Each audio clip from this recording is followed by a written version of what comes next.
वाह, क्या कॉन्फिडेंस है भाई। कॉन्फिडेंस हो तो ऐसा हो कि आप धड़ल्ले से खुल के ये कहें कि मैं अपनी थर्ड टर्म में अपने मुल्क को दुनिया की तीसरी बड़ी इकोनॉमी बनाकर दिखाऊंगा।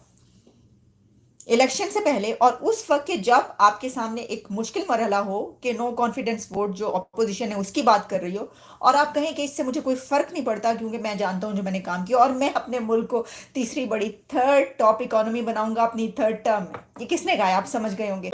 मोदी जी तो इवन मुसलमानों के लिए भी कहते हैं कि एक हाथ में Quran. What does it mean कि मोदी साहब कुरान से नफरत नहीं कर रहे? देखे ना, ये कह रहे हैं कि बुचर है। अच्छा, बुचर पे आ जाते हैं। तो देखिए, ये वही वाकई की शायद आप जिक्र कर रहे हैं बिलावल साहब, जो गुजरात में मैसेकर हुआ था ट्रेनों का है। लेकिन हर चीज को सीक्वेंस में देखना चाहिए ना। क्या समझते हैं, वो तीसरी बड़ी इकॉनमी बनती नजर आ रही है? बिल्कुल बनती नज़र आ रही है। इन्होंने जो बात की थी ना, पहले भी इन्होंने बात की कि यार वो सिंसियर हैं, उनकी आवाम भी सिंसियर है गवर्नमेंट के साथ, इसीलिए सब चीज़ आपके सामने। सबसे बड़ी आईटी की एक्सपोर्ट जो है वो इंडिया करता है बिल्कुल करता है। पूरी दुनिया में, ठीक है। और सबसे बड़ी अर्निंग उनकी है ही आईटी की वजह से। हमारे यहाँ पे सब बातों को एक एक कहते हैं कि मैं ये आप कह रहे हैं कि सबसे बड़ी अर्निंग उनकी आईटी की आईटी है, की नो डाउट बहुत बड़ा उनका आईटी का जो डिपार्टमेंट है बड़ा रोल है, लेकिन हमें यहाँ पे ये बताया जाता था कि इंडिया अगर कमाता है वो तो बॉलीवुड से, वो तो अपनी फिल्मों से अच्छा कमाता वो है।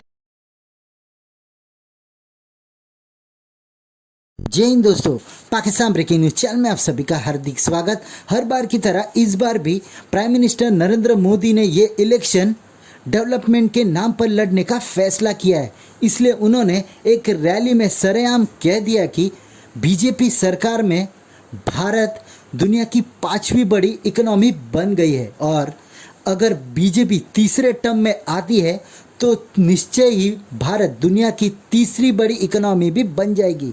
इसका मतलब यह है कि दुनिया के 3 सबसे बड़ी इकोनॉमी में भारत का नाम शुमार हो जाएगा, और जिस रफ्तार से भारत तरक्की कर रहा है वो निश्चय ही दुनिया की तीसरी बड़ी इकोनॉमी बन जाएगी 2030 तक।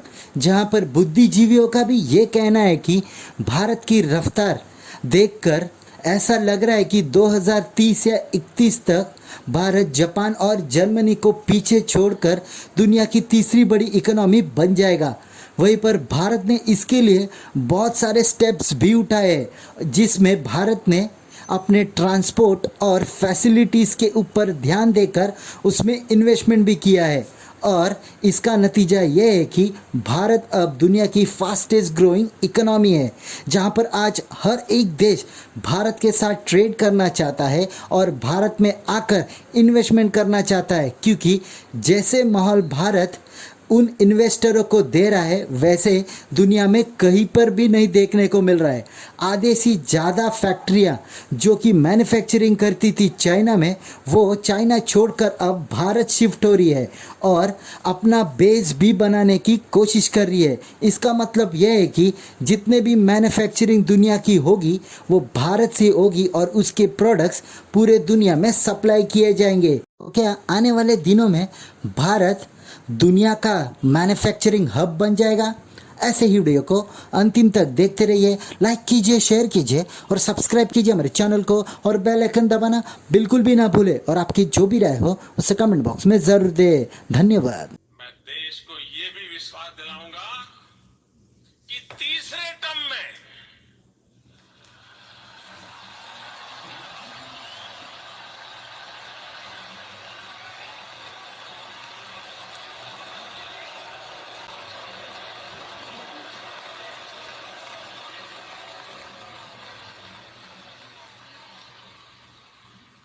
तीसरे टर्म में दुनिया की पहली 3 इकोनॉमीज में एक नाम भारत का होगा।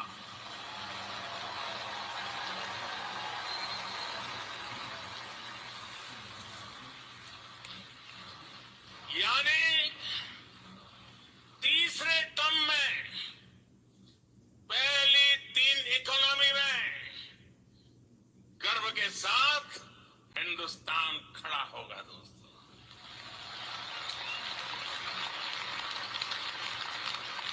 थर्ड टर्म टॉप 3 इकोनॉमी पहुंच के रहेगा भारत। ये मैंने सही कहा ना? आपने कॉन्फिडेंस देखा है?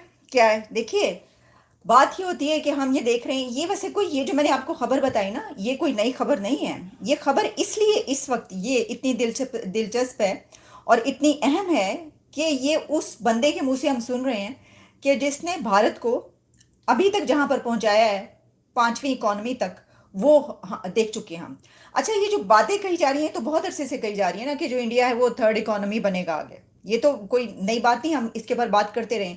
लेकिन जब वहां के प्राइम मिनिस्टर ये कहते हैं कि मैं अपनी अब इस 3rd टर्म में इस मुल्क को 3री बड़ी इकॉनमी बनाऊंगा, तो यानी वो स्टैंप लगा रहे हैं ना, वो ठप्पा, वो कह रहे हैं मैं लगाकर मैं तुम्हें बनाकर दिखाऊंगा।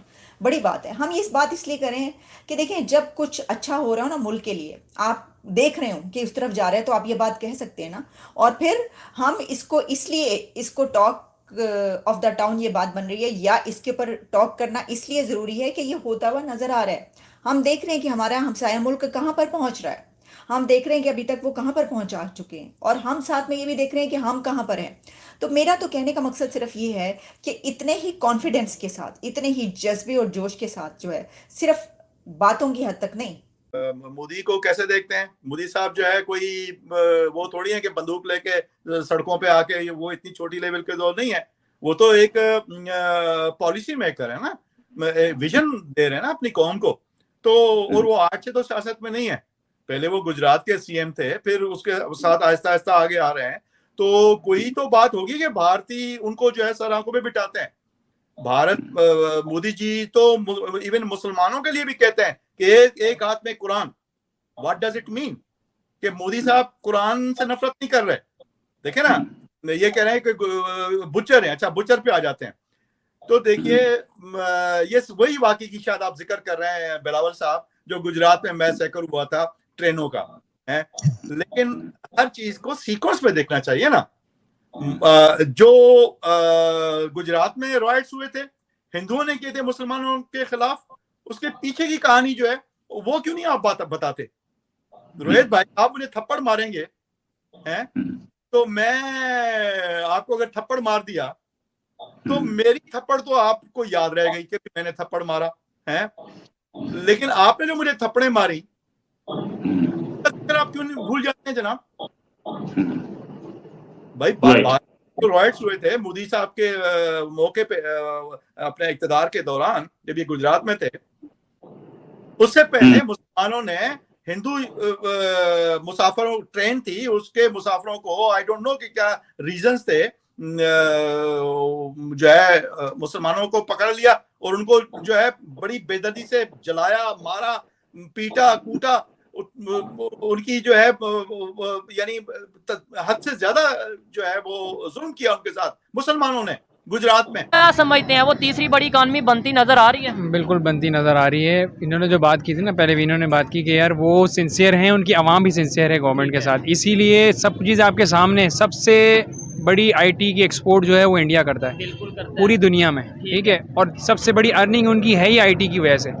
हमारे यहाँ पे सब बातों को एक कहते हैं कि मैं, ये आप कह रहे हैं कि सबसे बड़ी अर्निंग उनकी आईटी की है। नो डाउट, बहुत बड़ा उनका आईटी का जो डिपार्टमेंट है बड़ा रोल है। लेकिन हमें यहाँ पे ये बताया जाता था कि इंडिया अगर कमाता है वो तो बॉलीवुड से, वो तो अपनी फिल्मों से कमाता है।